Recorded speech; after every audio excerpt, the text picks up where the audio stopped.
Good evening and thank you for joining us here on Eyewitness News at 11. I'm Thomas Payeur. There's been new developments in the criminal cases against former correction officers charged in the deaths of 2 inmates at 2 different state prisons in Marcy. We begin with the December beating death of Robert Brooks at Marcy Correctional Facility. Judge Robert Payeur granting a severance motion this morning for former CO Michael Fisher, who is facing a manslaughter charge in Brooks' death.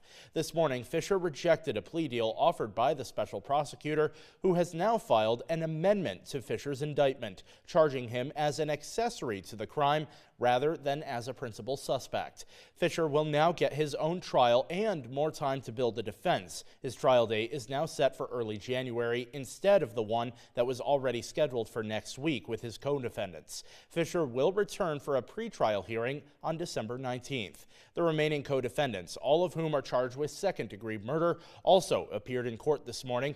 Nicholas Kiefer rejected a plea deal, and David Kingsley and Matthew Gallier both submitted pretrial motions. Their trial begins on Monday.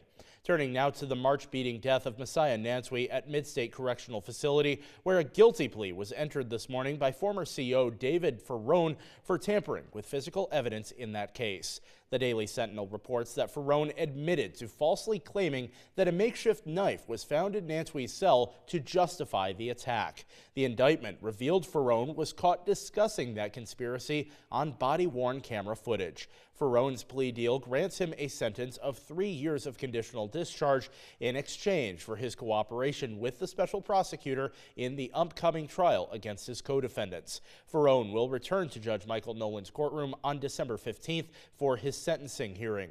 Ferrone's co-defendant, Francis Chandler, also appeared in court this morning, where he was given 2 more weeks to consider another plea deal. Changes are coming